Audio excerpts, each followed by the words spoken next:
funny.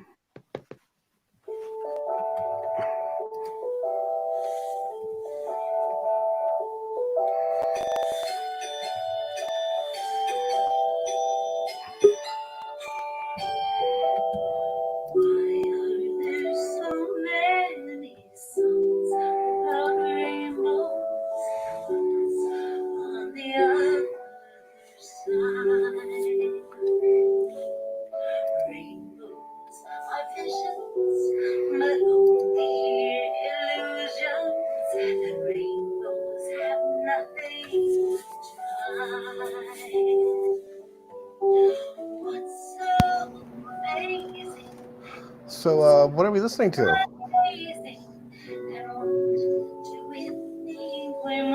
Huh?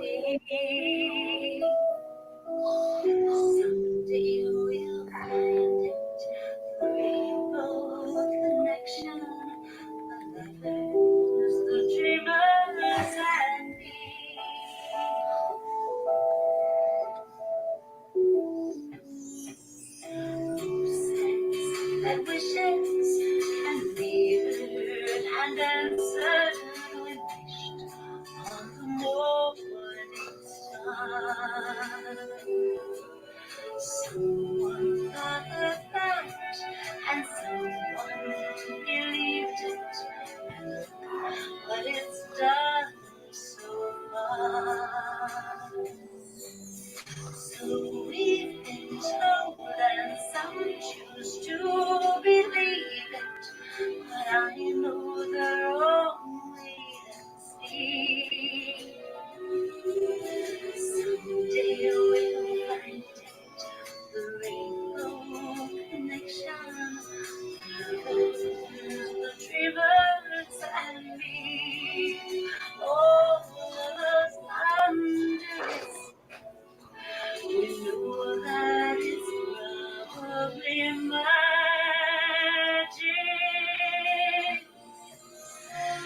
You've been sleeping and you heard voices. You heard them calling my name. The sweet sound echoes the unsaid lips, the voice that you won't say. I've heard it too many times to ignore it. It's something that I'm supposed to be.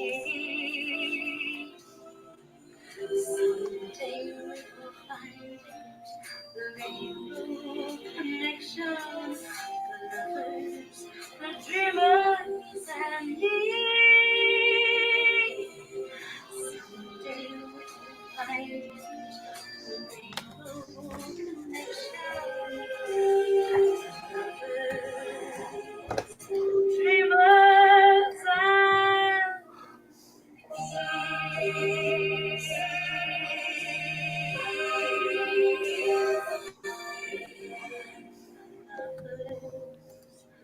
the dreamers and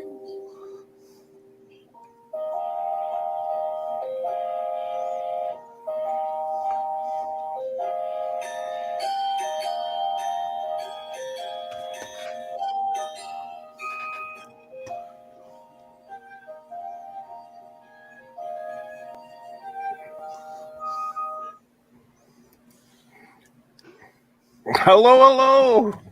How is everybody today? Is everybody unmuted? Hello. Justin's not. Hi, Stan. Hello. Welcome. Hi, Jay. Hey, Chris. Hey, Jess. What's going on here? Okay, now I'm unmuted. Crooked some here. Okay. I got to close this off. What's going on here? Oh, okay, there we go. How is everybody today?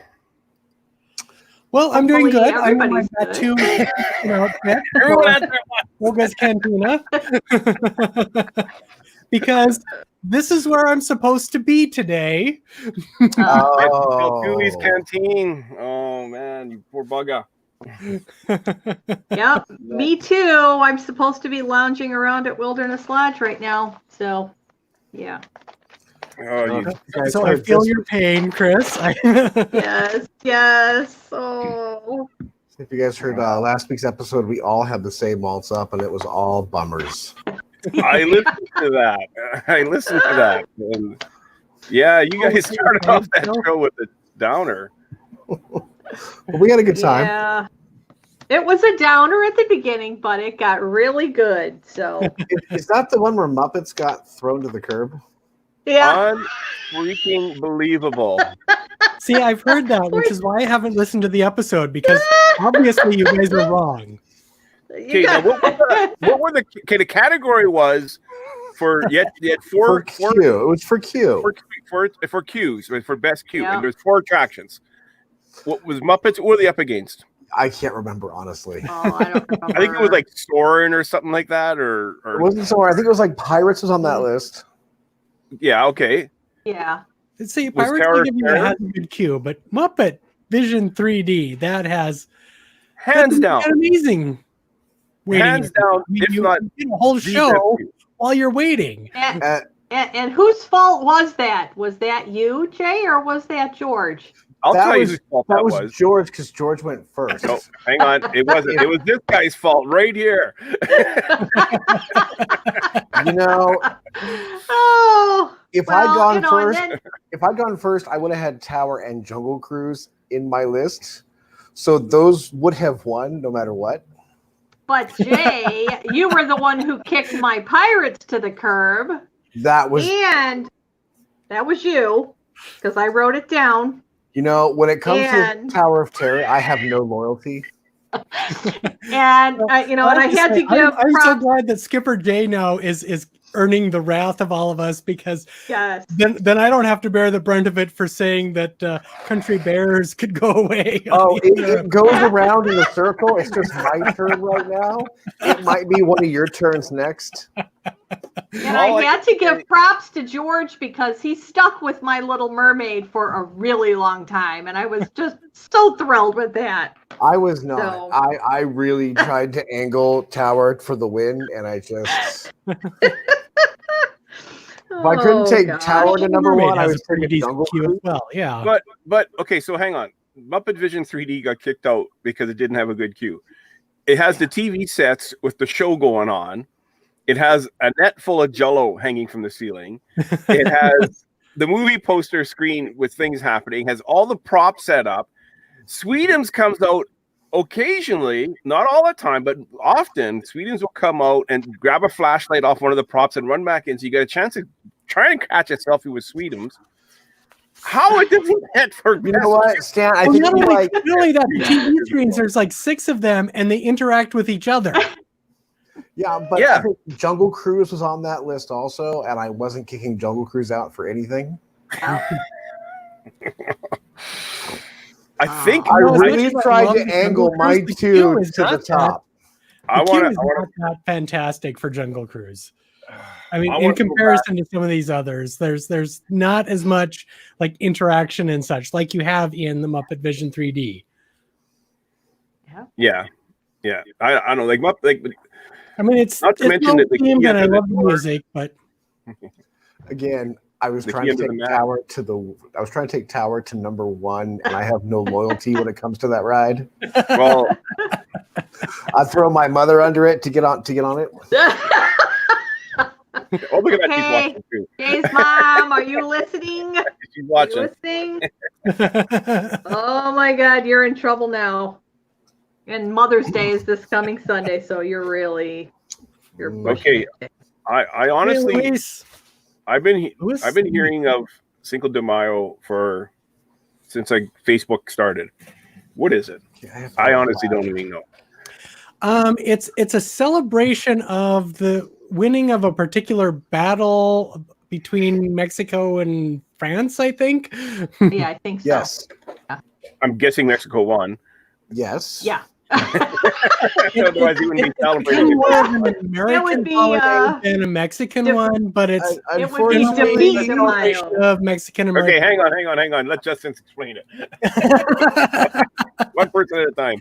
my my specialty is useless trivia. Okay. No, what I was saying is that it's become more of an American holiday than a Mexican one, but it's sort of become a celebration of Mexican American culture. Yeah. Yeah. It's a made-up holiday like Valentine's Day and Thanksgiving and Arbor Day and all that good stuff. Right. You know, Yeah, and for some Stan- people, it's a Halloween. good year to drink margaritas and or tequila. That's right. There you Did- go. did And you if like to Mexico call had lost, it would be called Defeat de Mayo. So we wouldn't really want to go there. Either way, it would have been Cinco de Drinko. Yeah. Yeah. There you go. I don't even know how to say 5 in French. Un, deux, trois, quatre. It's on the tip of my tongue. And apparently neither does Jay. See, we're all in this together. Stan's not looking at his screen now. He is. Oh, they were cute. Sorry, we're having technical issues. That is so cute. The orange It's bird. a little zoom. Zoom.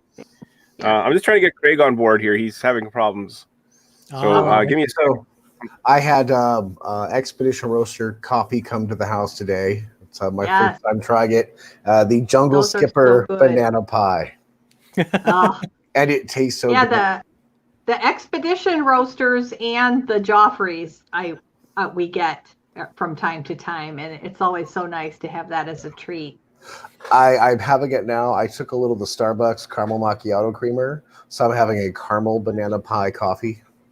Oh, And it is wow. perfect afternoon wow. treat. Cool. You know, it sounds sounds really delicious, good. but I would not drink coffee this late in the day, No. personally. Yeah. And I've come to the conclusion that anytime after about noon, I should not drink coffee if I want to sleep that night. Yeah. See, I wish I was like Same that. thing with Coke and Pepsi and stuff. Yeah. Like got caffeine in it. Forget it. See, I have adult ADHD, if you couldn't tell, so it's like water to me, but I just love the taste.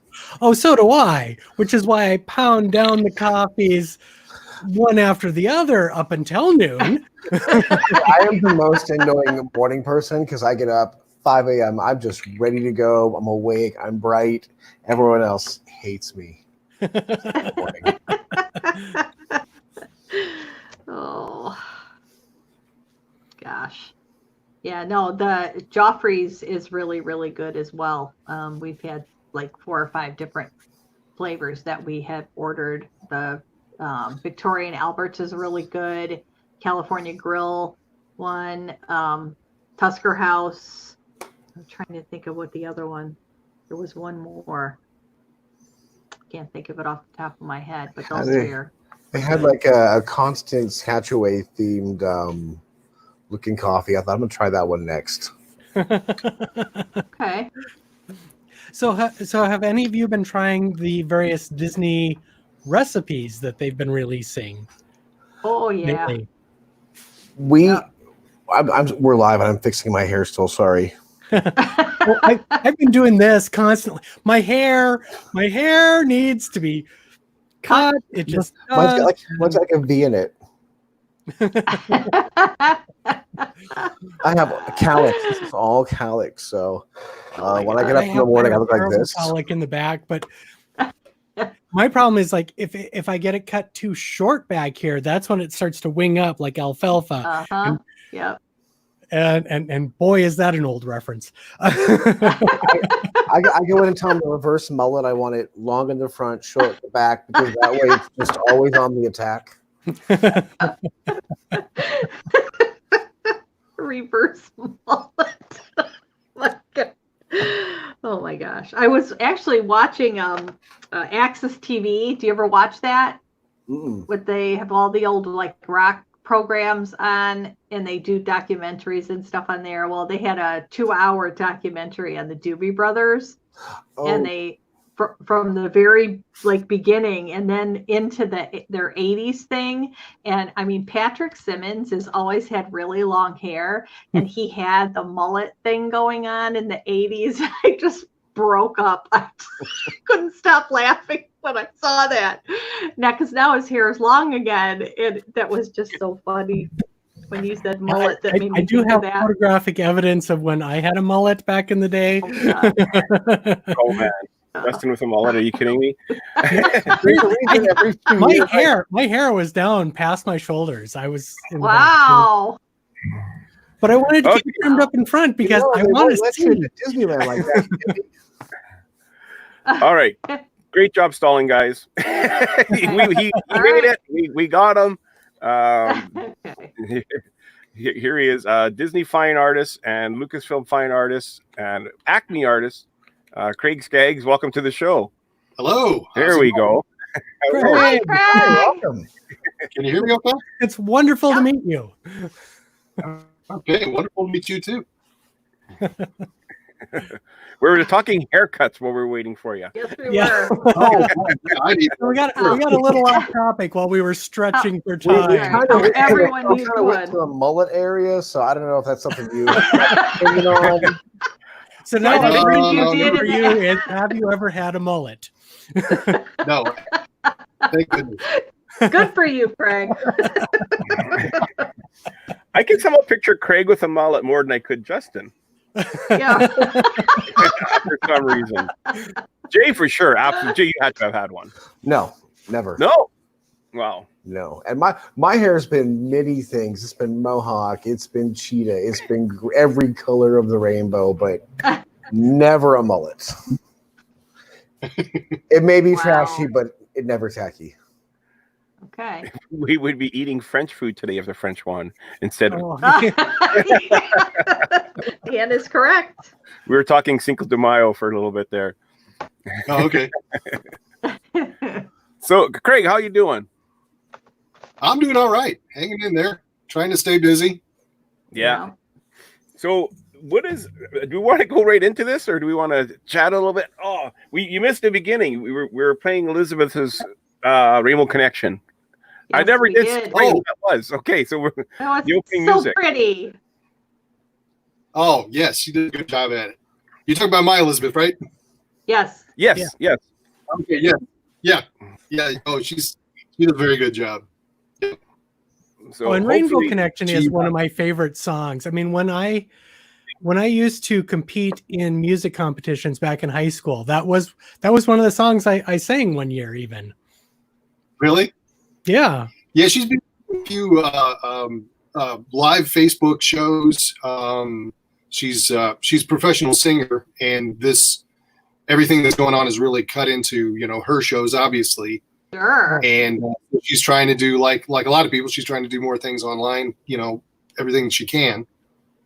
And but things are starting to open up a little bit here and there. She's been doing some shows where she'll perform in somebody's in like a nursing home's driveway, and they'll have the people at the windows. Aww. And she'll do like singing telegrams where she'll do it from the front yard. So she's been finding ways to still do her different jobs while still maintaining social distancing and right. And Oh, that's fantastic. I mean, everyone has to be so much more creative these days to figure out how to do the things we used to do. Exactly. Back in the old days, like 2 months ago. Back in the old days. So if somebody wants to before times. So if someone was interested in her music and they want to catch her live shows or whatever, where would they find that?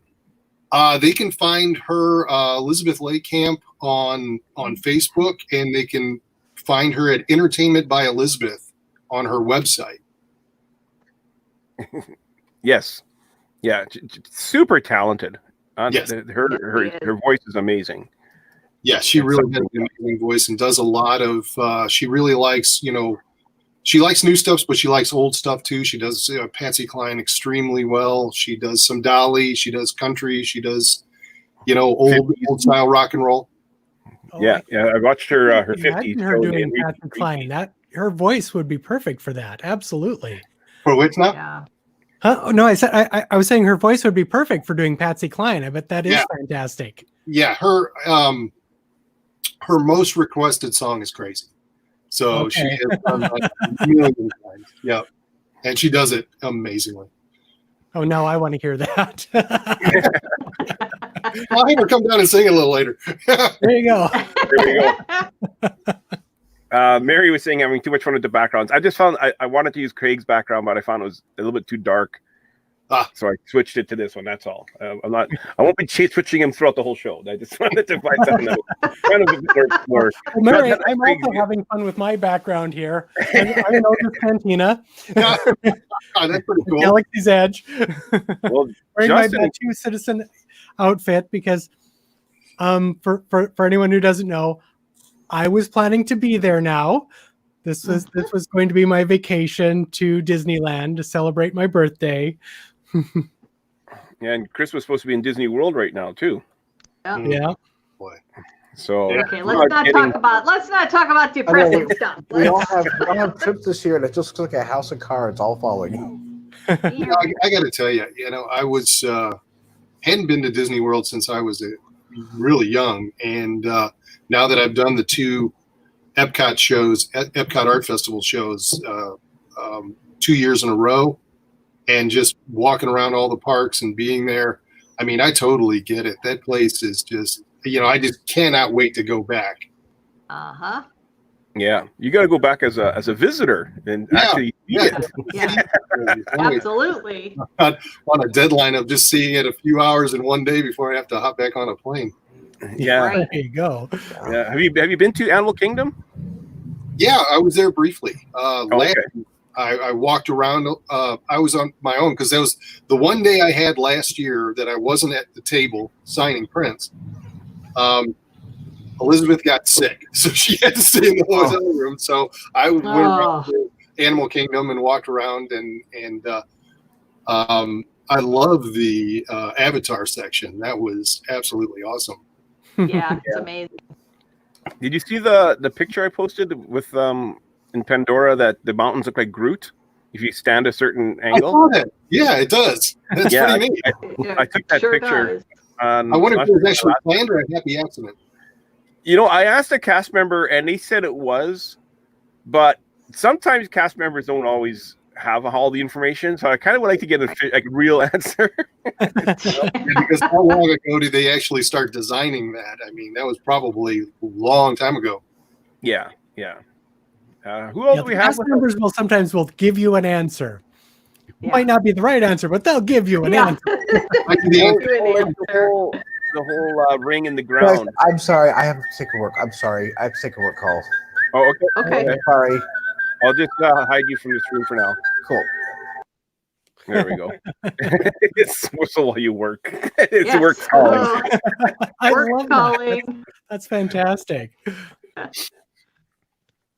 Mary saying the Festival of the Arts is awesome. Yeah, it's my favorite. My favorite of all the festivals. How is that from your side, Craig, to work that as an artist, to be there in the booths and all of that? Amazing. It's absolutely amazing. There's just like a wall of people in front of you most of the time. And, the Acme tent is usually got a line out the front, and then there's a line at my table. So it's just absolute joy to be sitting there in front of all of these people who really, really like your work and want to ask you questions and want to, have you sign a print or whatever, or get your feedback on, even their kids' artwork or something. It's you're in those surroundings. I mean, you're just sitting there. I'm sitting there kind of, I think, in between Germantown and France, and Germany and France. And it's just great. It's really great. Now, I did have a problem at the festival this year, and it was at your booth, and it was with one of your paintings. It was this guy right here I had a problem with. Did you have a problem with the price? Well, not that so much, but I didn't even get a chance to see it because they sold too quickly. I went twice to the festival while Craig was there, and both times I went, or while his painting was there, and both times I went, it sold. And this is a life-size a life-size print. Yeah. They would send them to it's a frame shop there in Florida. They would send them there to have them stretched and come and hang on the wall. And the one that was stretched and hung on the wall was supposed to be just a display piece. They were going to be selling the rolled canvases. Everybody wanted the one that was already pre-stretched. Now, a lot of people that tried to buy it didn't have a car big enough, so they couldn't actually take it home. But there's enough people that did that. Every time they would stretch it and hang it up, it'd be gone. Wow. Yeah, and $1,000 a piece too. So that's yeah. Now, if you look at the hands on this, that does not look like it's flat, or the face, but it is perfectly flat. Yeah. Well, I mean, this is the canvas print. Yeah, so it's completely flat. Yeah. That is unreal. I love this thing so much, but I wanted to see it. I wanted to get my picture with it, and I get there, and the first time I went there, I asked whoever was there, and they said, "Oh yeah, it was here, but somebody bought it, and we helped them load it up into their car, and they took it away." But if you're going to be here for a while, we're going to be getting more. So I went back a couple of days later, and Craig was there. I go, "Craig, where's your solo?" He goes, "Oh, we just sold it." Like, and I got a second one. It's quick too. Nobody even thinks about it. They just walk right up and say, "I want that," and then that's it. I mean, I had a woman walk right up to my table and said, "I want the Han Solo," and it's like, okay, So I immediately signed it. And, yeah. See, Mary had the same problem I did when she was there. She didn't get a chance to see it. They sold too quickly. And that child print, oh my gosh, that was. I imagine that goes. They took a while because the framers had them and took a long time getting them finished. So people were showing up at the tent and they were wanting them, and they're just like, well, they're not from the stretchers yet, and then when they got there, they're just like gone. So this one here is just amazing. I just colors love the lighting that on are the hand, incredible. and the ears, yeah. Now, I've been contacted a few times to do embellished prints where I would hand paint on the canvas, and I've been doing the mudhorn crest to make it look like metal. The little crest that they share a bond, him and Mandalorian. Mm-hmm. And I've done that now a few times where people have asked me to paint that onto the canvas print. And you know what? I had that ready to go, believe it or not. Oh, wow. And for some reason, it is not ready to go. Oh. I did have it ready to go, but I don't for some reason. So, oh well. Well, while Stan is looking for that, I have a question for you, Craig. Okay. Shoot. So in your bio on the Acme Archives Direct, it states that you got your start in your career in 1993. Mm-hmm. But I want to go into the Wayback Machine with you and find out where your love of art came from and how you or your parents even discovered that you had the amazing talent that you possess. Okay. Well, when I was really young, I'd draw the little Saturday morning cartoon strips that came in the newspapers, like Andy Cap and Hagar the Horrible and different, even Peanuts were a big one then. So I was always thinking of drawing. My dad was an artist. He was a professional artist for a short period of time. And so he kind of encouraged it, and my mom definitely encouraged it. But that's pretty much when you're a little kid and you kind of do something and you think you have sort of aptitude for it and you get encouraged by it, then you just kind of want to do it more and more.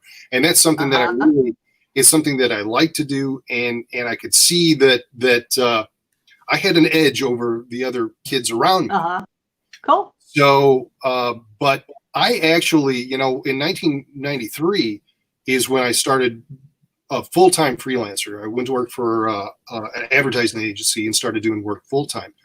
But I actually started doing work professionally when I was still in high school for a small children's book publisher. I was doing children's book series. And then went to college and got my degree in commercial art and advertising, and then did freelance until I could actually go full-time freelance, because a lot of times, Okay. you're like a musician, you get jobs, but they don't pay all the bills. So you have to work other jobs as well. Oh yeah. To supplement things. And then to the time that Sure. we go full-time freelance. Now, I've actually never worked for a company full-time as an artist. I've always been a freelancer. Okay. I've been asked several times to work for companies full-time, but I've always thought that I could have sort of a limitless ceiling if I stayed a freelancer and just kept my options open. Right. And that's Right. been for better or worse. That's been good times, bad times. Yeah. Yeah. Very interesting. Thank you. No, you're welcome. Justin, did you have a question? Oh, you put me on the spot here. Put you on the spot, why don't I? I'm trying to find that mud horn because it was really cool. So I'm distracted. That is really cool. So how is this with I was going to ask you some about, the fact that we've got this global pandemic. A lot of things are being shut down. I know you had shared earlier the one picture of John Cleese with us that I think you had made for, was it Planet Comic-Con? Right. Yeah. He was going to be there at Planet Comic-Con. So I did the painting because not only because a close friend of mine who was going to be working my table with me wanted to have something to take over to him to sign, but too, that it would be great to have prints there that people could buy and then take it over to John Cleese to sign. Mm-hmm. So I worked this up, and I've always been a John Cleese fan. I've always loved Fawlty Towers, Basil Fawlty. So this was so much fun to paint. I had such a good time painting this. Well, he's so expressive, so Right. It's like he's the perfect subject to go after something like that for Oh, sure. exactly. And you kind of the crazy hair and the smirk on his face and the Yeah. silly looking sports coat. It's just it was so much fun. Oh yeah, it's an absolutely amazing print. But so what I was going to ask about was how this whole global pandemic kind of affects your, basically like your income. I mean, how much of your income do you get from, I guess, doing some of these different shows like the Festival of the Arts, like these comic cons and all of that kind of stuff? It's a pretty big hit. I mean, luckily I work, most of the work that I do I do medical illustration for the Journal of Allergy and Immunology. So during a global pandemic with the virus, I'm working with immunologists. Okay. So that pays the bills pretty well. But all of the conventions that I do, the shows, all of the galleries at Disney are shut down. My paintings for Disney were supposed to be launched by now and already out there, generating capital, not just with the prints, but with the sales of the original artwork. Mm-hmm. The Acme Archives is completely shut down. So they're probably, San Diego Comic-Con is not going to be held this year. So that income, that's one of Acme Income's major income, which is big selling point for me. And I got a brand new painting, I've got two I'm working on, but I got a brand new painting just waiting for Acme to print.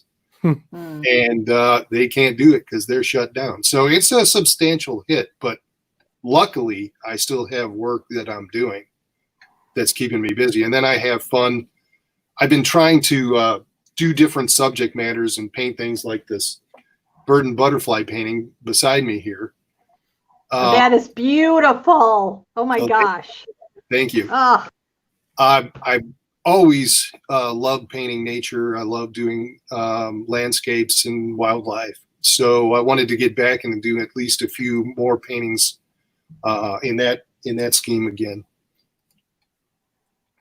So Now, getting into this, just one quick question about the whole situation going on right now. And you said that you're doing this medical illustration stuff. Yeah. How did that ever come about when you were into the magazine illustrations and games and kids books? How did you ever get involved in the medical illustration part? My cousin was one of the chief publishers at Elsevier Medical Publishing, and they published all the journals they're the printer of the journals, all those med journals, whether it's cardiology, whether it's allergy and immunology, all of them. Okay. She couldn't hire me because we were related. Oh. She couldn't hire me outright for jobs.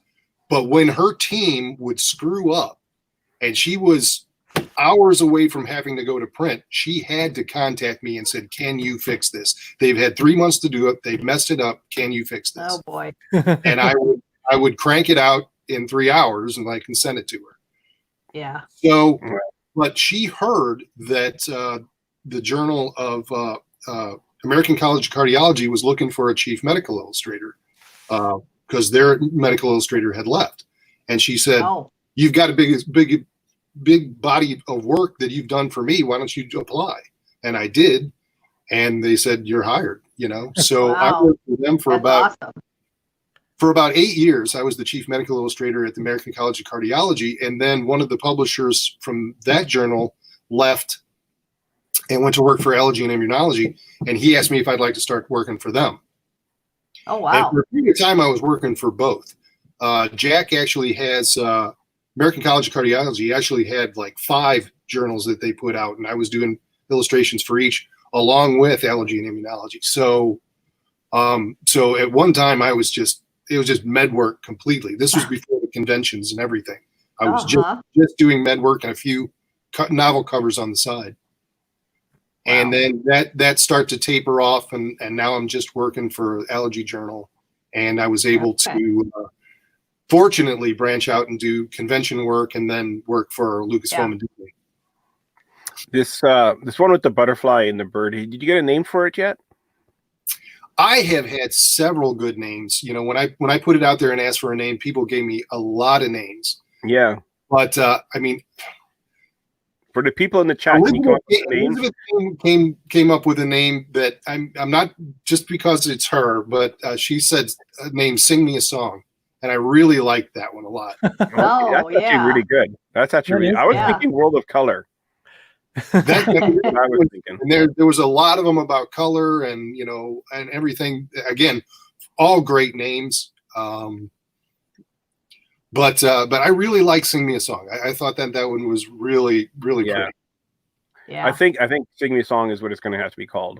Yeah. Yeah, I like people that. In the chat think, are they "Sing Me a Song" or "World of Color"? Or do you have your own?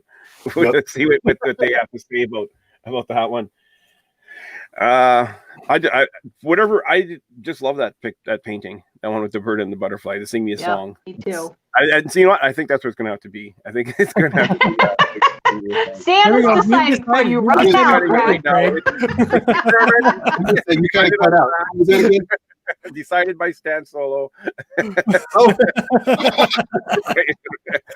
See, Mary Wells said she's still not convinced that that's a painting either. So yeah, exactly. Oh. You can see the edges. It's actually, paint on the edges here. Hang on. Let's bring that up. There we go. Now we can see it. Is that a painting? Is that it's a picture? It is just absolutely stunning. I just love that. There we go. It's actually a painting. There's edges and whatnot. That is so cool. There you go. So is that the original in your hand? It is. Yeah. Nice. Yeah. Actually, it fell off the easel right before I got online, so the frame. I got to put the frame back on it. So do I get a discount on it now? That fell off the. Here's that Mudhorn drawing that you hand did at the festival for one of the. Well, that's the actual. That's Boba Fett's crest that I did. Right. Yeah. And that was the one you did on the Fett. Fett Collects. Fett Collects, yes. Yep. Yes. And you did this like just at the festival. Yeah. First, the guy that bought the print asked me to do it, and I did it for him. And then I liked it so much, I grabbed another print off the wall and did it on that and hung it back up. I love all the little dots all around it. How it looks like it's like from the Star Wars universe. Mm-hmm. Yeah. That one I just love, for sure. The what was the other one I had here? Oh yes, we wanted to talk about this one here. Yes. Yeah. Here we go. So tell us the story of this this particular painting. My ex-wife contacted me. She's a respiratory therapist and therapist instructor. She contacted me, and this young man was in her facility, and she was helping take care of him. He had a rare disease. It's kind of a neurological disease. He was one of only 2 people to ever been known to have it, and he was actually patient 1. And it's a disorder where he couldn't feel his lower extremities, and he had not very much use in his arms, and he had weird sensations, and it was just kind of a cascade of problems. And obviously, he had to be taken care of most of the time. But he absolutely loved the movie Shawshank Redemption, and especially this scene, which kind of, I guess, symbolized his, one day that he was hoped to get, be freed of this illness, which unfortunately he didn't. He passed away recently, and she asked me if I would do a painting of him in this scene to give to his family, and so I did it.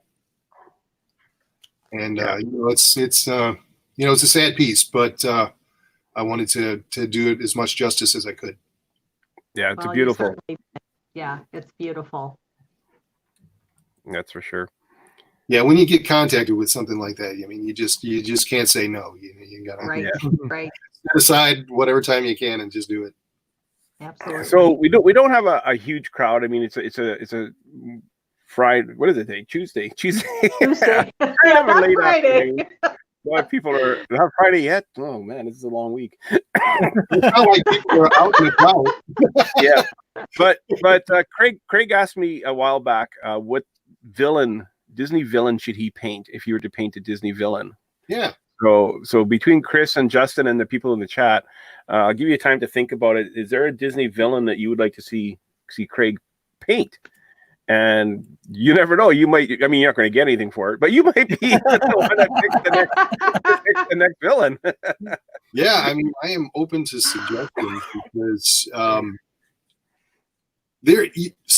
when you get approached to do Disney work, there's so much that's already out there, and you want to try to do something different and unique. And I think that the 2 pieces that I've done so far, I think, are really going to be successful. I think people are really going to enjoy them, and I want to continue on with doing things that might be a little bit different, but then still has the popularity. Yeah. Well, my pick would be Maleficent. So now, see, I can't. Here's the problem. That was my pick. Disney said I can't do the likenesses of actors because then they'd have to pay the actors royalties. So I could do Maleficent from the old animated series, but I couldn't do Angelina Jolie because I worked up a whole. I definitely would want the other one. Oh, okay. I worked up a whole painting concept with Angelina Jolie, and they said no, we can't use any actor's likeness. Oh, sure. Yeah. Which really ties your hands when you think about it, because some of the really great stuff has been done in their live action movies. Oh, absolutely. And, you just can't use them. I thought about it, and I think a Scar one that would be cool too. A life-size Scar lying down. Life-size Scar. Well, just from the why you're saying that. Craig knows what I'm talking about. Craig knows what I'm talking about. You know exactly why you're saying that. Yes, exactly. And I think that would be a really cool to have a Scar. It would be cool. Yep. Yeah. Maybe surrounded by the hyenas. Yeah.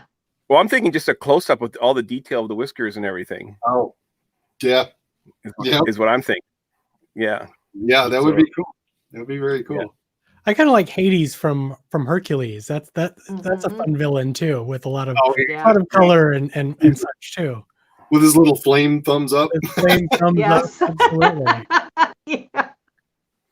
Yeah, that would actually be really good. What was his voice? James something? James? James Woods. James Woods. That's James it. Woods. Yeah. He was Yeah. great. Mary's saying Dr. Facilier. So that would be That's a fun character really too. good I mean, one, he's too. Who is that? from Princess, and the Frog. Okay, I haven't seen that one yet. Oh, you got to watch that movie. Okay. There's some really great music all throughout that film. Is there? I love so much of the music. Yeah. Yeah, I totally missed that. I think there was a few I hadn't seen, and then I thought I had been all caught up, but I've missed that one so far. Yeah, that's a good movie. Yeah, that would be a good one to get to. Have you been watching the Clone Wars, the latest series? No, I haven't. Man, you're missing out. Oh man, there's only like a few episodes left. Well, it's done now. Oh. We had the final episode yesterday. Yeah. Yeah, you got to get caught up on that because one of the main characters from Clone Wars is going to tie into Mandalorian next season. Oh, I see. So you might want to get caught up on the Clone Wars before Mandalorian starts. So it's only 7 seasons. You got a lot of TV to watch, but it's 7 seasons long. Yeah, you got to watch 7 seasons. You could probably skip season 6 because I don't think was she in it at all in season 6, Justin? I don't think so. I haven't seen all of it. I haven't seen all of Clone Wars.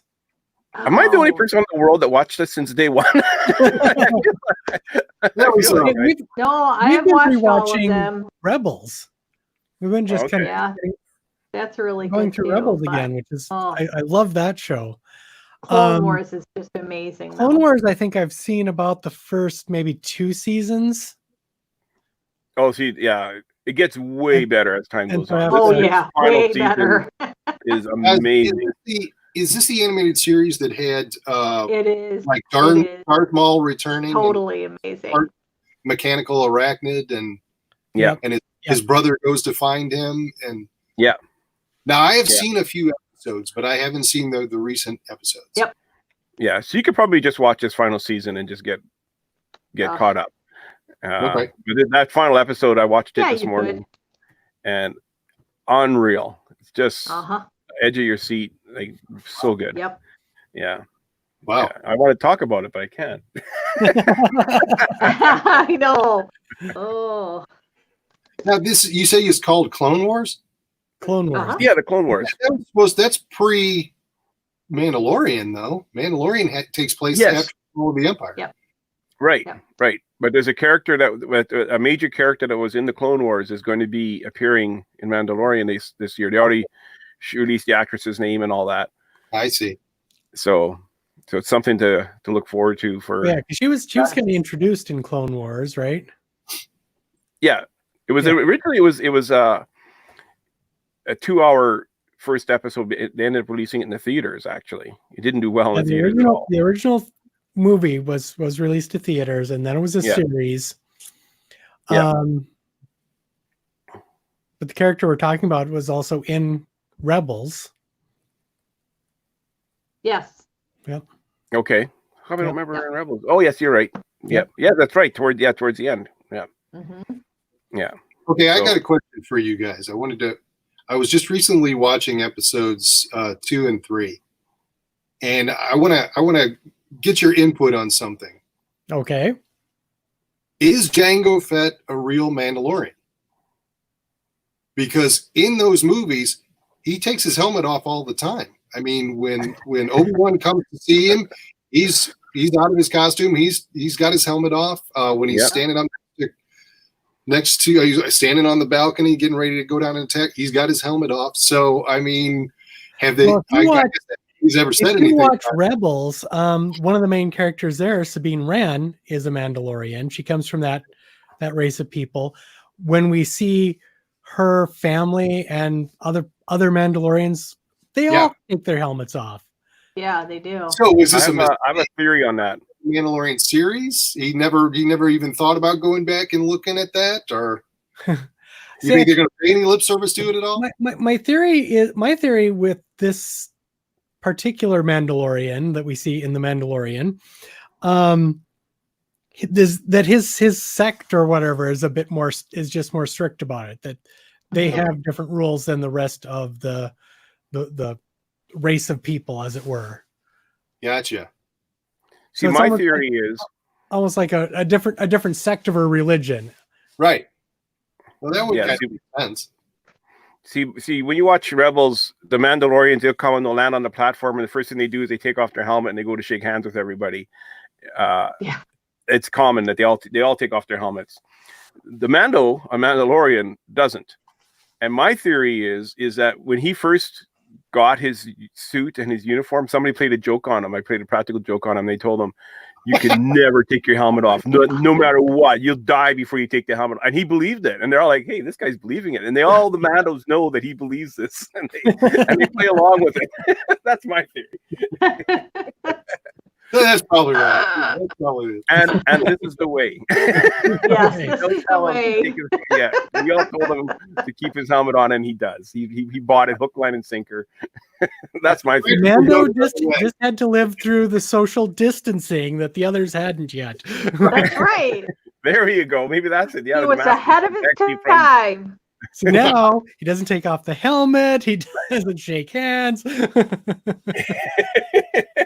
He makes sure Baby Yoda's in the back seat off to the left. I don't want that thing near me. Oh, Yeah, I'm surprised he held that egg. How would without the infecting it first. Midichlorians go up against the coronavirus? Flamethrowers. Yeah, that's where the flamethrowers came from, was to protect themselves. Yeah.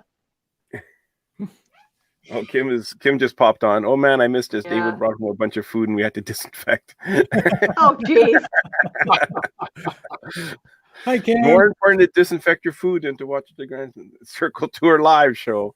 That's the way it is. Priorities, life over whatever. Watching the show. Well, Kim, I'll tell you what you missed. You missed all his greatest art and all the stuff that's coming out that nobody's yet to see, and we premiered it here. All the stuff we're not allowed to show. Craig got a phone call from Lucasfilm and from Disney. He lost his job.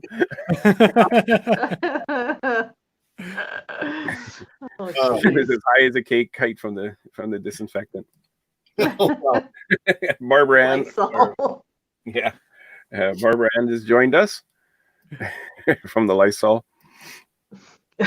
Terrible stand. She loves this. Oh, thank you. Is there anything you have coming up that you can talk about? Do you have any new artwork or any new shows or anything coming up that you can talk about that haven't been canceled?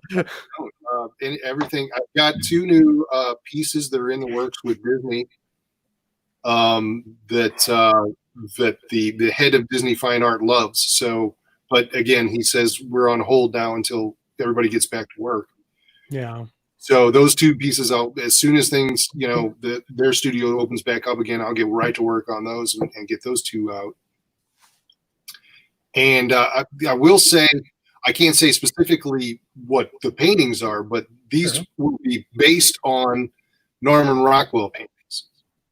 Okay. Oh, Disney interesting. paintings based on classic Norman Rockwell paintings. So that was something that they actually, the head of Disney Fine Art asked if I would do, and I, I obliged. And, man, interesting. Yeah, and then I have one more painting that I have finished for Lucasfilm, and one I'm working on right now that I've got just a few more touches to put on, and then it'll be done. Wow. So yeah, but I'm trying to come up with different ideas, and again, on the lines of trying to do something different. I did this wildlife piece, and I'm working on another Star Wars piece. But I did this rough sketch. I don't know if you'll be able to make it out, of a fantasy. Oh, yeah, I'll bring it in. Bring it in closer here. Yeah. Oh wow. Okay. Wow, sir. That's almost like a slave girl Leia type character, almost. Exactly. So just, again, something completely different in a fantasy realm. Wanted to do something, and I had this idea. I have a painting that I did quite a while ago of a pirate skull, that I just absolutely love. I did it in oils. It's really big. It's hanging back in my studio here. And I was watching a video of an artist that I like doing a painting of a still life, and it had a ram skull in it. And it's like, I really want to do another skull again. And then I was thinking, well, what about a dragon skull? I don't know if I've ever seen anybody paint a dragon skull. And then I thought, well, what about, really, sexy girl draped over this dragon skull? The whole thing just kind of build up, and it's just like, and then I had my friends ask me, well, why would she be chained to the dragon skull? It's like, well, let the viewer figure that out, It's there's some mystery there. There's a What story there. imagination is for. So the knight in shining armor came, killed the dragon that the girl was chained to, and left. She's still chained to the dragon. He did his job. Did I miss a step somewhere? I can't remember. He gets back to the king with the tail of the dragon. I killed it. He goes, where's my daughter? Well, I'm not going back. Yeah. Craig, Kim wants to know if you've ever done mermaids.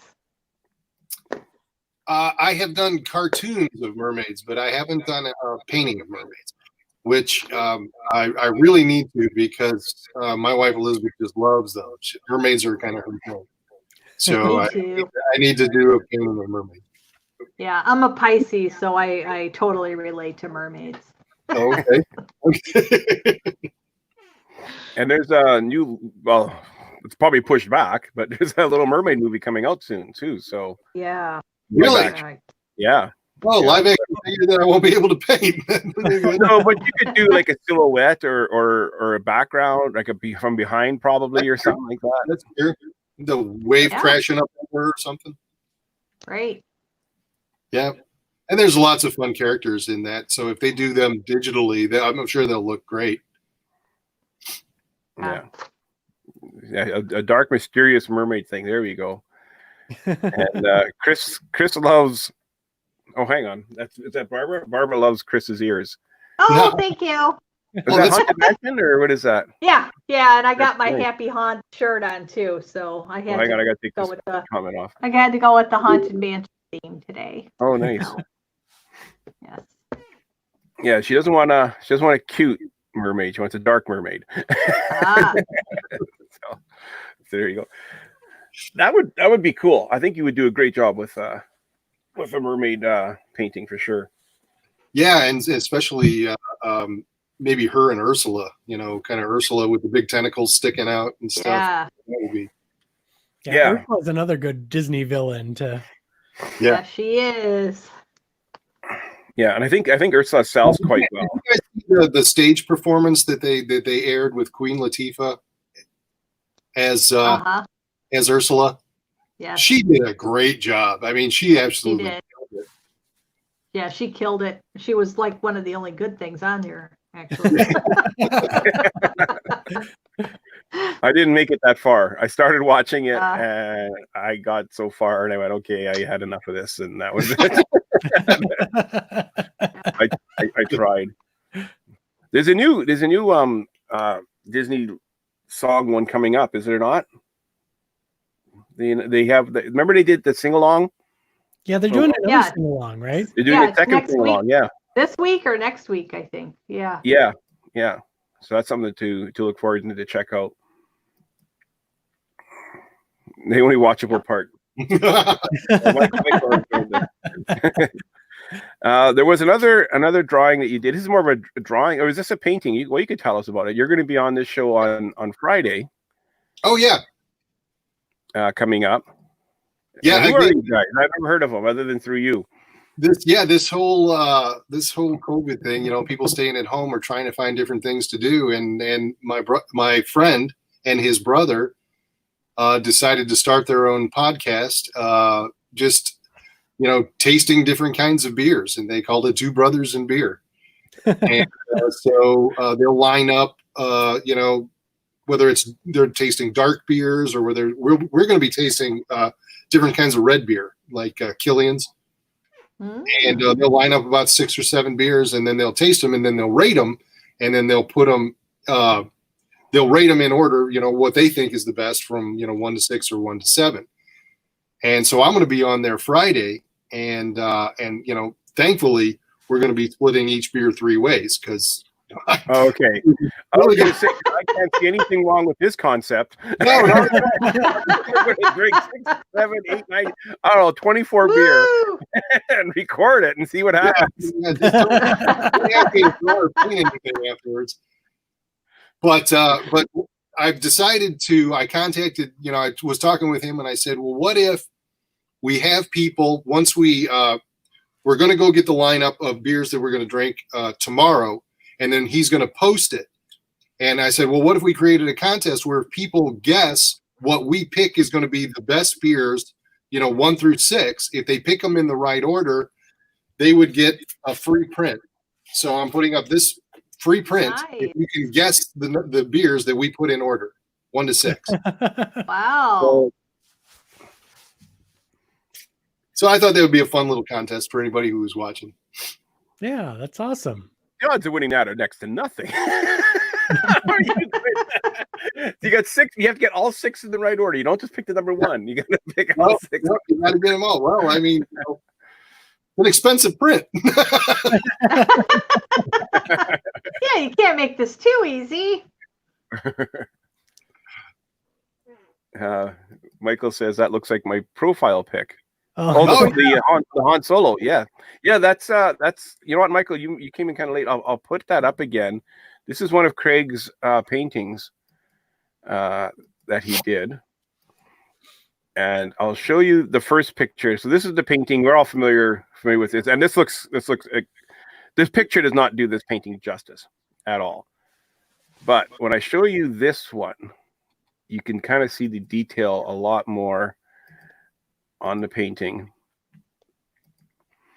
Now, if you look at the hands, it looks like it's 3D, which boggles my mind. Like, this does not look like it's flat at all. Oh yeah, plus you told us when we had you on the show the last time about the shadows. Yeah. I'm not sure if anybody caught that hadn't seen this before. I'm gonna have to zoom in on it. Yeah, if you look at it, there are 2 cast shadows on either side. Yeah, so can you pick out the shadows? Yes. On this here, let me just slide over. There we go. So you can see on this side, you got this shadow. Yep. Looking at it. And then on this side, you see a very recognizable shadow. Boba Fett, which is incredible. I just love this, that those are in there. And it's so subtle that you don't notice it right away. But when you do see it, you can't help but see it. Yeah. And that's exactly the way I wanted it. I wanted it to where people would have, they'd have to look at it and really study it to catch it. And I love to see people's reaction when they do, because it's just, their eyes light up and they're just like, is that? And it's like, yes, it is. And they're, oh, wow, that's because, if I just didn't want to do it flat, just this, I wanted to add an extra element that told a little bit more of the story. Yeah. And so initially I actually wanted to try to work in Princess Leia's face, looking down, looking very sorrowful into the pattern of the carbonite. I wanted to kind of do that at his feet, to kind of work that in. And they didn't really go for that idea too much, but then I came up with the ideas of the shadows on either side, and they really went for that. They thought that was great. It's amazing, and I don't know a thing about Star Wars. It is. The Princess Leia would not have made sense, because she never really saw her without the Bosch mask or whatever. Right. That close. She saw him go down into the pit and get frozen. But she was kind of facing into Chewie's chest and was crying. And it wouldn't have made sense as much as it would. This makes sense. And this was a much better idea. Yeah. So whoever told you, hey, I got a better idea, or whoever said, no, let's do something else, they were right. For sure. Does anybody in the chat have any questions? What was it called again? Two Brothers Beer? Two Brothers and Beer? And that's Yeah. going to be on Facebook or on YouTube, or where is that going to be? I think it's going to be live on Facebook. Okay. Yeah. So Yep. that's this Friday. So look for that. Find the website or find them, and you can subscribe to them and watch them like we are watching us now. Yep. And I did their little logo for them. So, I guess they're paying me back now. Beer. Having you on for a few beers. So Right. is that going to be a social distancing episode, or you're going to be in the room with them? How's that going to work? Yeah, we're going to be close, but I mean, I'm pretty safe with these guys. They practice, masks and everything. So I think I feel pretty comfortable with it. So, Craig, is that a new payment method? You work for beer? You're for beer. like guys that built the pyramids, you get paid your weight in beer. Yeah, you get paid your weight in beer. No, but these days, barter system, I guess it works. I could send you some Olsen Canadian for the butterflies. Oh, gosh. Actually, it's just up there. But my brother works for a brewery, and he got me some dark side beer. Oh, which was pretty cool. This is a few years back for May 4th, and it's pretty cool. It has like it's the font. It has nothing Star Wars on. It's not official. No, but yeah, they came. It's a very dark beer. Did it taste good? You know what? I haven't opened them. They're a couple years old. They're still sitting in the box. It's a 4-pack. Oh my gosh. I'm not much of a drinker. Lewis saw The Rise of Skywalker yesterday. He was not really happy. Yes, it answered some questions, but it felt so. Yeah, the whole Skywalker trilogy, the last 3, I love them, but at the same time, I wish they were written by one person and had one vision going into it. You could tell it's choppy. Now, I thought this was the best of the last 3. I did too. I enjoy. Again, you can always point at different things that you have a little bit of problem with, but I enjoyed it. I thought it was a very good movie. No, I enjoyed it too. I enjoyed it more than the Last Jedi. What was the first one? The first one was Force Awakens, then it was Last Jedi. Force Awakens I preferred over Rise of Skywalker, but I did prefer Rise of Skywalker over the Last Jedi. Yeah, the biggest problem, like you say, is that it felt like there wasn't a cohesive vision across all 3 movies as to what story they were trying to tell across all 3 stories. Yeah, but you know what? There didn't seem to be a cohesive vision in the first 6 either. Because changing his mind exactly what exactly the Force was or where it came from and how it played a part in people's, first it was just everything that life creates it and it binds the universe together, and then it was these midichlorians, and then so George Lucas himself was all over the place. So to say these final 3 weren't in sync with each other, well, then that's right in tune with Star Wars, because that's what it's all about. Yeah.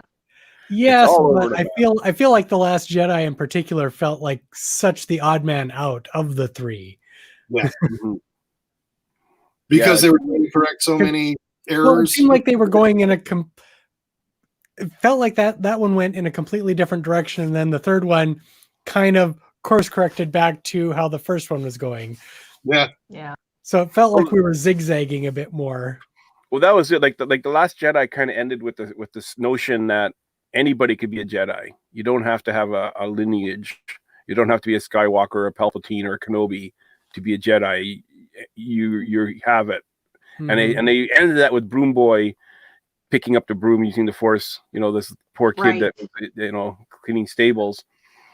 And then the Last Jedi, Rise of Skywalker, comes out and it's like, well, Rey isn't a nobody. She's a Palpatine. She's it was just kind of like such polar opposites from what the movie was saying compared to the other movie. And the same thing with the prequels versus the original. It was like, well, the Force is what binds us and combines the galaxy together, And then, oh yeah, by the way, many chlorians are really important. Right. Yeah, you're right, Craig. They do contradict themselves quite a bit. Mm-hmm. So, But that's okay. As long as we're entertained, it's all good. yeah. At the end, when she saw Luke and Leia's spirit, they should have added Yoda and Ben. No, I don't think so. I think it should have been Luke and Leia only. I don't think they needed. She wouldn't have known Yoda or Obi-Wan at all. She knew Luke, and she knew those are the only Jedi she knew. Yeah. Were Luke and Leia. It'd be like after Luke, Vader dies, and the spirit ghost came of Darth Vader, Yoda, and Obi-Wan. That makes sense because Luke knew these three people. He didn't know Mace Windu. Mace Windu didn't need to be there, you know, Right. or anyone like that.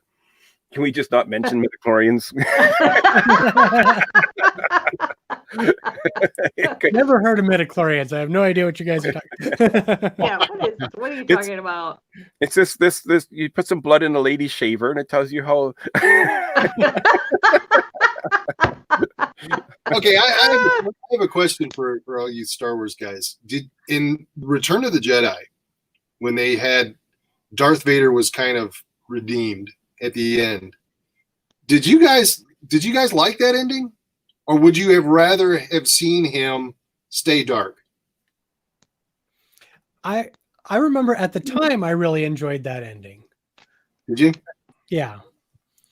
Because to me, it's like the only thing that he wanted was to rule the universe, and I sort of rewrote the ending in my head of how I wanted to see him. Is that yes, Luke has the battle and everything, he lets Luke go, but I wanted to see at that time he was basically the ruler of the Empire, and I wanted to see him go up to the throne, turn around to the battle, and reveal himself, take off his helmet, and die as the ruler of the universe, you know, because that's all he wanted. That's all he wanted and they even set that up in the prequels of 1, 2, and 3. That's pretty much all he wanted.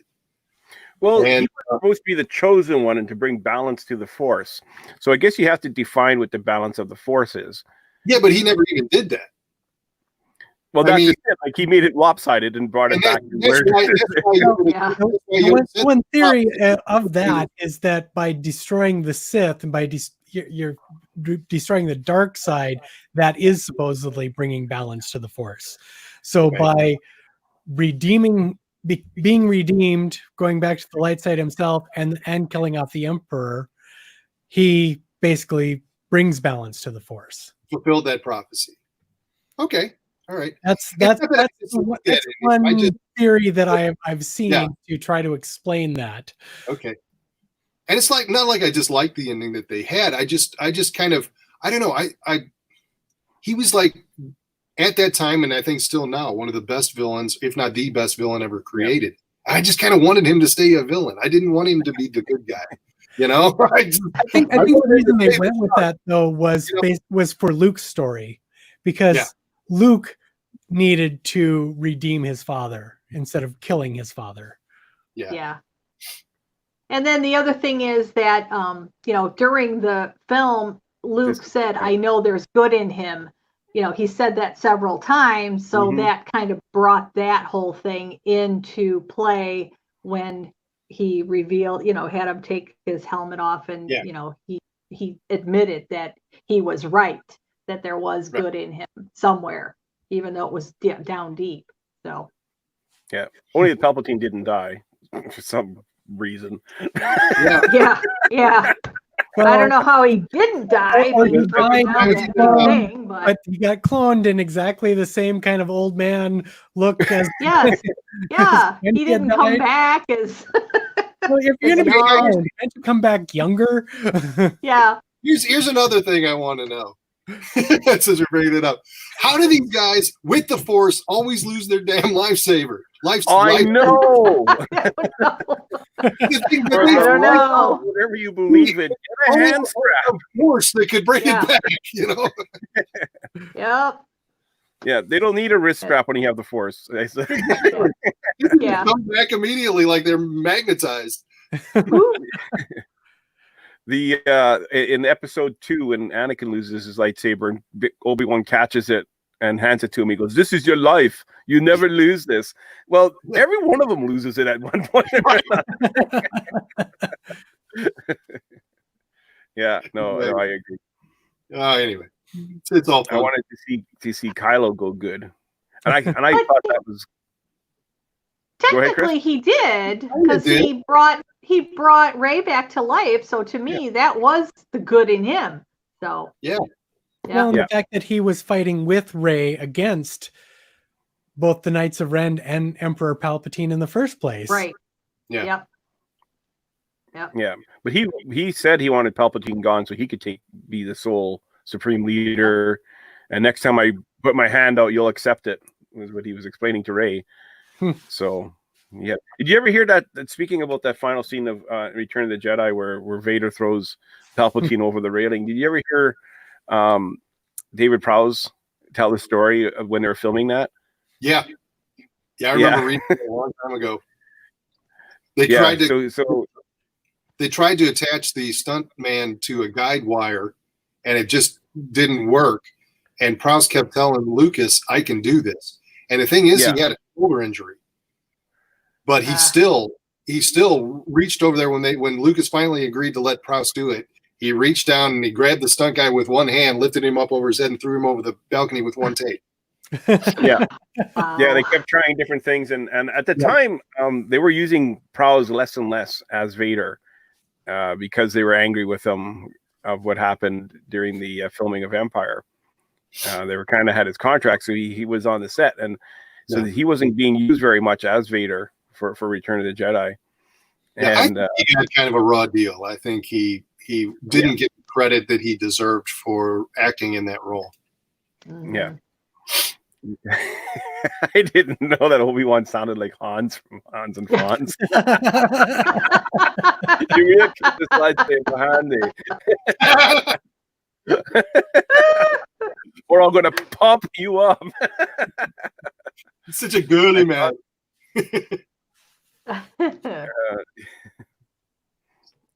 But I understand that once you work in Epcot, that's really cool. I saw somewhere in a post on how you didn't get the fascination for parks, so to speak. In other words, I'm sorry, I can't remember how you put it, but you understood once you worked in Epcot. You know what, Kim, you missed it. We already talked about that. Yeah, that kind of obsession of going back every year, or even 2 or 3 times a year. I didn't, even my first year there, I was just like, when talking with Stan and when I met him and he was talking about his group that came back to the park multiple times a year, I was thinking, that much, really? And then especially my second year there this year, when I was there, it's just like, man, I get it. I totally get it. I want to go. I just keep wanting to go back. It's fantastic. Craig went. And we all want to go back and back and back. Yeah, exactly. Craig went, oh my God, this guy's an adult male going by himself. What is wrong? But I'll be friends with him anyways. Yeah, I mean, you kept talking about going there and sleeping in the Little Mermaid room. I'm just like, woo. Oh my God. Which I never did get to do because I he didn't. He switched. Well, no, they switched me. They that's right. They switched you. Yes. Yeah. Well, they said you can stay here. You don't have to go to Little Mermaid room. Craig, I get it. It went from 15 to 30 years old, not carrying a lick. And then I got the bug. Oh. Yep. Yeah.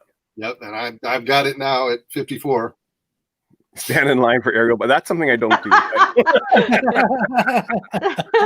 something I haven't done. I stood in line for Ariel with like 90 other people, and Justin was with me when we did that. It was Belle. Oh, Belle, right. Oh, is it Belle? That was Belle. Yep. Yeah, there was how many of us? Like 20 or 30? There was at least 30 of us, I think. Yeah, and we all got in line at the same time to get a group photo with Belle. That was on the cruise, right? Freaked them out because the handler's like, "Oh, whoa! How many people are here?" So how do you guys? It's all right. One photo, we're all together. How do you feel this thing is going to affect the parks once they open up? you think people are going to be just clamoring to go back, or you think people are going to be kind of hesitant? I think there's going to be some of each. I think there's going to be some people I do who, too. Yeah. I mean, you see people already just eager to be out now. Right. So I think there's going to be some people who are like, yeah, we're going to just go immediately as soon as things are open. And other people are like, let's wait till we have vaccines and whatnot. And Right. I think of all the places, Disney is probably one of your better places for where they're going to take care of their guests.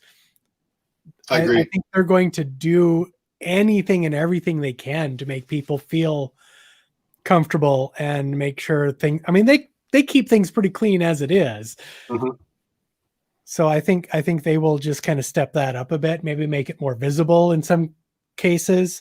Yeah. They were already having things like the hand sanitizer stations were showing up on the maps before they ever closed down. Right. So I'm sure they'll have a lot of that. So I think Disney is one of the companies that they're going to do a lot. They're going to do everything they can. Yeah, I really, really hope that this doesn't affect the attendance of like next year's art festival. And I don't want it to be like decline of things like that.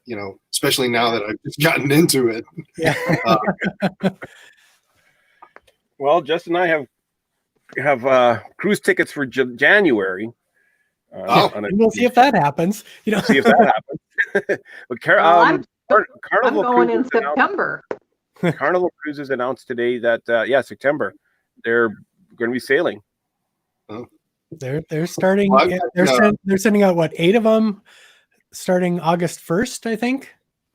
Oh, I thought it was September 15th or something like that. Wow. No, Carnival was going August 1st. Okay. Wow. So that's a good sign. I mean, hopefully. Am I planning Comic-Con? One of those things. I think they're planning to do that, but when we get closer, I'm sure they'll be reevaluating every day between now and then. Sure. Yeah. Well, if you want to know my opinion on that, listen to this Thursday solo show because that's where our topic is. I had a Big Fat Panda on as my guest, and we talked about COVID-19 and how we think things are going to change and how the parks are going to open when the time comes. And that question did come up. Will people come back in droves, or will it be a trickle of people coming in? Disney already announced that if you're a senior or you have a weakened immune system, they suggest you don't come during wave 1 of opening. Sure. Is what they're suggesting. They're not going to kick anybody out. I mean, but they're advising you don't go right away to the park. So read into that what you will. Yeah, I mean, the Planet Comic-Con has been rescheduled for August, and I'm just wondering if it's just going to if it's actually going to make it, or it's going to get canceled altogether. And then I have another convention coming up in October, and even that one's a little iffy. They're on the fence of whether or not they should keep it scheduled or just cancel it. Yeah. Where's are you going to Celebration? Do you have plans for that one yet?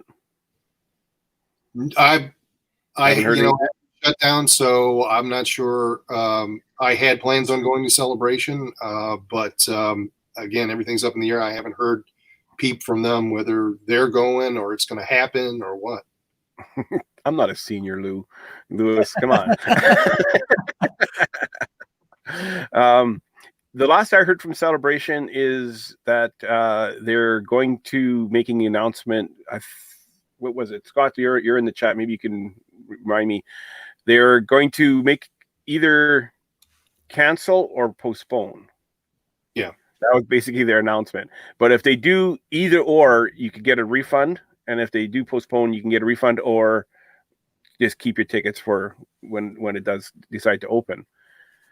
I mean, my problem is we got a house rented. I got my plane tickets paid for. I got my Disney tickets paid for. I got my Star Wars Galactic Night ticket paid for. So now, Stan, where is that supposed to take place? In Anaheim, in California. In Anaheim. Okay. Yeah. Okay. And I went to go book my seats on the plane just to see, because I booked a flight a long time ago, and I don't know why I wasn't able to pick my seats then. But you can only pick a window or an aisle. on the plane. Right. You couldn't pick a middle seat. They weren't going to be selling the middle seats, they said. That's smart. Yeah. Yep. I'm not sure if you have a family of 3. Yeah, Scott's saying, yeah, I'm correct. It was either you can either get a refund or use your tickets for the future date if they decide to make it a future date. And then they came up with a second announcement, which was exactly the same as the first announcement. You can hold on. Well, So no updates. If that doesn't happen, if Celebration doesn't happen and they cancel it like they do San Diego Comic-Con, I'm hoping the publisher of the Star Wars work, Acme Archives, I'm just hoping that they survive this whole thing and can keep themselves in place for next year when things open up again. Well, yeah, like I'm surprised that Acme Archives aren't doing online sales. I guess their website is still up and running, but nothing matches the sales of these big shows. No. You've got the Art Festival, you've got Celebration, and you've got San Diego Comic-Con, and those are their big 3. That's what they rely on for their income. Do they do New York Comic-Con as well? They do one other Comic-Con. I'm not sure if it's New York. It might be. It might be New York Comic-Con. Yeah, because I think New York is number 2 now of the biggest. Okay. The biggest conventions. I was to get the Art Festival at Epcot and C2E2 in Chicago in before all the chaos. Yeah. And we get out of Chicago before it hit there because it really hit there. Yeah. So Acme Archives, you can still order from there then online? Yeah, their site's still up and running. Okay, so there you go. If anybody wants to get a piece of Craig's art, you can go to Acme Archives and order it today. Or contact me directly. Yeah, but even better. Yeah. I can customize it for you. There you go. Lewis has a AARP card. It's okay, Lewis. So do I.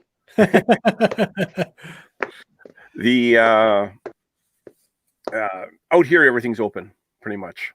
I guess for Justin, for you too. I shouldn't say everything. I mean, they still want us to do the social distancing and frequent hand washing, which reminds me, are we allowed to get showers yet? Or are we still supposed to just wash our hands only?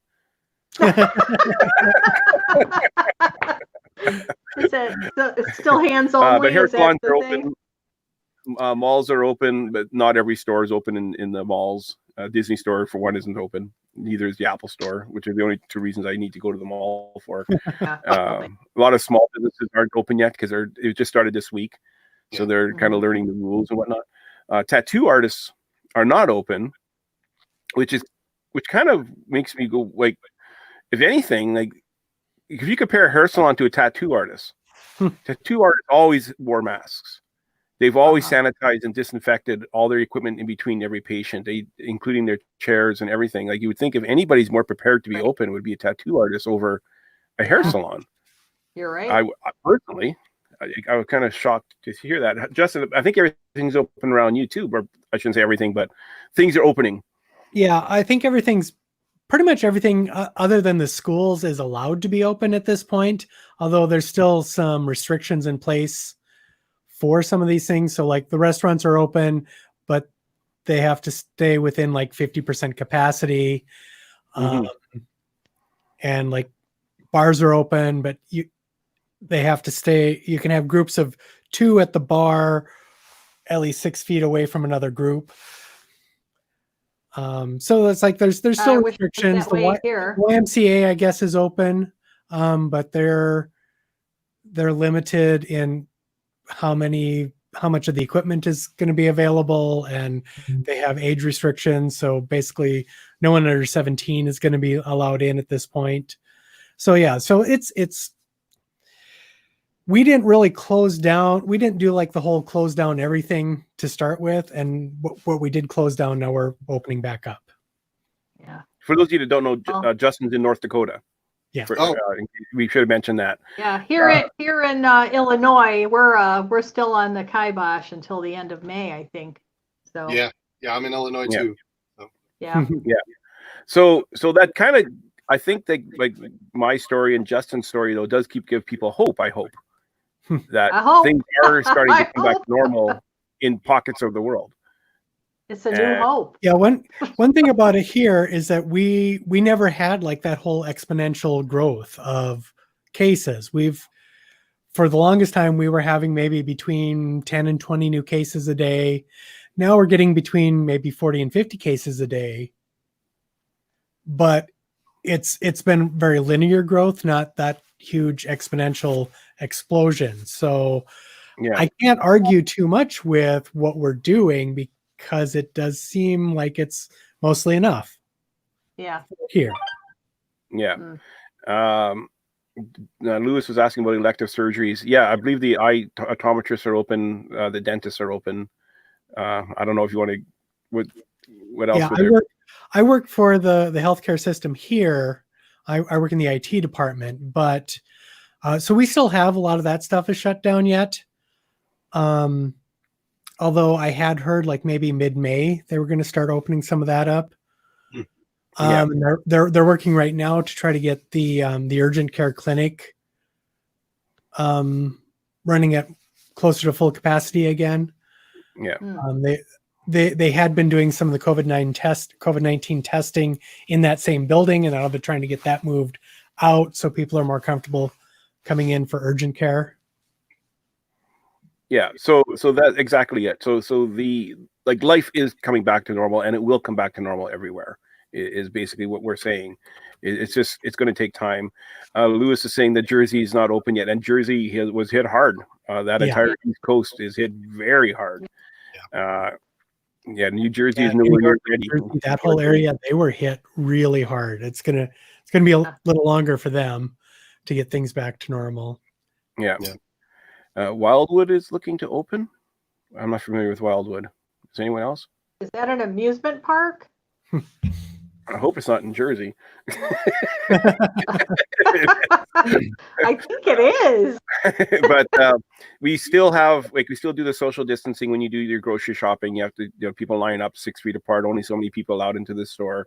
We're disinfecting between every customer, the conveyor belt and the pin pad. And if the person's using cash, then the cashier is sanitizing their hands between every order. Yeah, I think pretty much every industry is going to be looking at keeping those kinds of restrictions and measures in place for some time now. Yeah. But like you say, I mean, we're going to try to get things running as best we can. Yeah. As quickly as we can. Yeah. Beaches are opening up in California. They're opening up in Florida, and they do have a lot of restrictions on those beaches, but I think it's a good sign. I really do. Well, the work that I've been doing, I've just did a paper with a group of immunologists not too long ago on the SARS virus, which has some similarities to COVID. Right. It's in the COVID family. It's in the same family. And these things are really nasty. So I'm just hoping that there are precautions that people still want, even if they think, okay, I can go back to normal, that you still keep that in your mind, that you need to stay aware of washing your hands continually and trying to maintain some level of social distance, because these things are perfect little engines of destruction when they get in your body, and they actually, when they absorb into your cells, they actually infuse their own RNA in with your own RNA, so they're very difficult to get rid of. Yeah, exactly. And that's the thing, that we have to keep being serious about it and keep washing our hands, and if you don't have there's still no vaccine, there's still no immunity. I mean, so if you come into contact with it, you could get it. Now Shanghai Disney's opening up. They announced, what was it, today or yesterday or the day before? They're opening up May 15th or no, mid-May it said. I think it said the 11th, didn't it? Yeah, the one I read said mid-May. So it'll be interesting to see how that all pans out, and what measures they're going to be doing to keep their guests safe, and what will be open, what won't be open. They were testing fireworks in Shanghai about 2 weeks ago or 3 weeks ago. They were blasting fireworks off and doing test runs. Yeah. Well, so many factories have opened back up. So many factories are running full steam. I know the Tesla factory in there in China is cranking out record numbers. So so they're running full blast. So I mean, you know, if they can beat this and they can get ahead of it, I'm sure we can. Yeah, exactly. It's starting to slow down now a bit. Our numbers were so high. We have a lot of people who are starting to get selfish and want to get out. That's the thing. You still have to be aware of your surroundings and what's going on. Ever since this overseas travel was off my to-do list. Oh, wow. Not mine. I'm ready to go. I want to go to Stan, I've got to ask, have you sewn up any cool masks? I mean, you make these cool shirts. Have you done any cool masks? Yeah, I did 3 for a friend and sent them off to him. And I did well, they're upstairs, but I did a Star Wars one. It has all the lightsabers in Star Wars, which is really cool. I did the Mickey Mouse one, which is the only one I've even tried on, was the Mickey Mouse one. I did not like it. But it was a funny material. It was like a polyester blend. I wore it for a couple hours at the store, and I did not enjoy wearing it at all. And I took it off and said, I'm not wearing this anymore. I took it home and threw it in the washing machine. We're not required to wear masks here. We haven't been. They're saying you should. I'd say maybe 5% of the people do that go out. But I figured I should make some masks because the time's going to come where you have to. And then I took a couple of old work shirts because I don't because I'm in management, but all the employees wear the same shirt. So I took a couple of old shirts that I had and I made masks out of those. So they would match my shirt at work. But it's like a weird green. It looks like almost like it's from MASH, kind of. Like I showed it to someone at work. They go, "What is that? Like an army one?" They go, "No, it's like your shirt you're wearing." And they go, "Oh yeah, oh yeah." That's funny. Yeah, wearing a mask is not fun. And you see people in the Asian countries wearing them all the time, and they wore them before this. I think a lot of it was because of pollution, like Beijing and whatnot. Right. They would wear the mask for pollution. Yep. Maybe you get used to it. I don't know. I don't know. But I'm thinking I should start wearing it just because now that things are open and people are getting a little bit less concerned. Yeah. I'm finding it might be time for me to start wearing it. That'd be good. Yeah, I probably should. A good idea. I have 180 employees at my store. I think 3 wear masks. Not counting the pharmacists. I think most of the pharmacists. What's that? Does your pharmacist wear one? Yeah, the pharmacists pretty much all do. Oh, okay, good. That's good. Yeah. Yeah, that's a good thing. The new normal. Unfortunately, yeah. Stan, if you make me a mask, I'll wear it. I made my wife a really cool stitch one. She takes it with her when she goes in case someone tells her she has to put it on, like to go into a store or whatever. Yep. But she never wears it either. Like I say, most people here don't. It's just I don't know. And Quebec, which is by far the worst province in all of Canada for cases, opened their schools up. Really? Yeah. Wow. Yeah. And they say that they're going to be practicing social distancing in the schools. There won't be any phys ed. The desks are going to be separated. I don't know where they got all these extra desks from or extra room for schools. But yeah, that they opened up and they had like 2,000 cases in one day a couple days ago. Wow. Yeah. Just the one province. Crazy. Yeah, we're not even opening our schools. I mean, there's talk about maybe doing something for graduations, but yeah, the schools themselves are just going to stick with the distance learning for till the end of the year. I'm in Illinois, in Troy, Illinois. There you go, Troy, Illinois. Yeah. How can he do that? Yeah, I know. How can they open the schools? I was shocked when I read that. Of all provinces to open, that makes the least amount of sense to me. I'm not sure if the territories. We do have a territory that had 1 case so far. For all of the entire territory, they had 1 case. They have nothing population, but the one guy that lives there got it. Oh my gosh, the one guy. more than one person that lives there, but yeah. Kind of how North Dakota is too, though. Is I think that's part of the reason that we have such low case counts is because we're pretty social distance to start with. We're pretty remote. Yeah. we don't have so many like these really big conventions and stuff that come here. Although the one convention that we do have, it's called a Magicon. They've been running for about 4 or 5 years now, and that's been postponed, I think, till August. That had been scheduled for the end of April. Yeah. So you can find Craig this Friday at Two Brothers and Beer Facebook page. Live. He'll be doing a contest where if you can guess which beers these guys are going to pick, you can win. You have to get all 6 of them. Yeah. I don't know, man. So you can find Craig there. And for those of us in the chat and those of us watching, I promised John Panda that we would all go to see him live today at 8 o'clock Eastern, which is going to be in about half an hour, less than half an hour. He'll be live on YouTube at bigfatpanda.com. Okay. He'll get mad at me if I don't send everybody there. So Mary and David and Kim and Lewis, let's all grab a bite to eat and head over to bigfatpanda.com and watch his live show. He's going to have a special guest on. I can't remember who it is, but he told me. Any final thoughts, guys? Stay safe. Thank you, Craig, for being with us, though. This was really fun. Yeah. Oh, you're welcome. My pleasure. Yeah, we kind of ended on a downer. I tried to end it on a hopeful way that things are opening. People, they're going to start opening. Yeah, we're gonna be okay. Things are opening, but still stay safe. And I'll be looking for suggestions for new Disney paintings. Yes. Okay. Yeah, and Craig needs a villain in particular. Right. I think a Scar close up, huge head. It would be awesome. I think Well, apparently, Craig needs to watch Princess and the Frog so he can learn who. Yes, he does. I'm going to do that this week. I'm going to watch that. There you go. All right. and Kim wants us to do to stay safe, and she wants Craig to do a mermaid one. A dark mermaid.